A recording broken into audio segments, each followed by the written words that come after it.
Hey, what's going on, guys? Miguel with R-Town Fitness. Welcome back. Video number 4, addressing knee pain. This time, what do you do if it comes from the ankles? Alright, so for a lot of us that have sedentary jobs where you're sitting at a desk or just not moving a lot, or you've had ankle injuries in the past where you have scar tissue buildup and you didn't even know it, a lot of times this ankle can get stiff or it can also slightly shift forward. And these calf muscles can get tight. Calf muscles get tight for 2 reasons. One, obviously we're not using them. We don't use your muscles. They tend to atrophy. Part of that is they tighten up. And also, our feet. We don't walk around barefoot as much as we used to. Your foot muscle doesn't have to work as hard as it does. So the calves end up doing double duty. They get tight from that. So one of the first things we can do is we can try to do a twofer where we stretch the calf and kind of start trying to set the ankle back. Just put your foot up on a plate or a box or whatever you may have. Roll up a mat.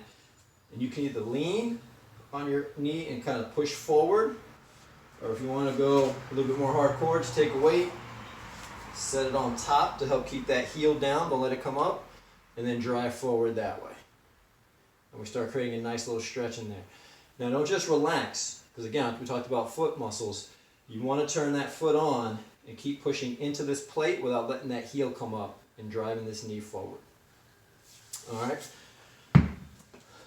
Part number 2 for being able to reset your ankles is we're going to use a band. If you guys bear with me. Let me set my video camera up over here. So I'm taking a band, I'm putting it right across the face of my ankle. I'm going to try to come as forward as I can, controlling it without it feeling like it's going to slingshot me back into the rack. And I'm going to do the same thing. I'm going to put weight on my knee. I'm just going to slowly drive it forward while the band pushes back. And I'll probably just do a set of 10, just kind of rocking and not letting that heel, that's the most important part, don't let the heel come up. So as you come forward, the band's pulling back, and you should be trying to drive the foot back a little bit also. And again, my foot's on, I'm grabbing the mat. I'm grabbing my mat right now. Make sure my foot's turned on, and I'm just going to rock this out a little bit. Last part of this, foot activation. One of the easiest things you can do to, one, turn your feet on and create coordination between your feet and your calves is the short foot. All right? I'm going to stand here. I'm going to turn my feet on. I'm grabbing the floor with my toes. So I'm not trying to drag my toes in toward me. I'm pushing down into the floor. Very gentle external rotation, just have a slight little arch. I want you guys to see that. So don't let my ankle collapse. I'm going to kind of rotate out, create that, bring back that natural arch. Some of you had deep arches, some of that as much. Push down, and I'm going to rock forward from the ankles. And as soon as I feel like I'm going to fall forward, I'm going to push back. You can also call these the Michael Jacksons, the Smooth Criminals. Push back.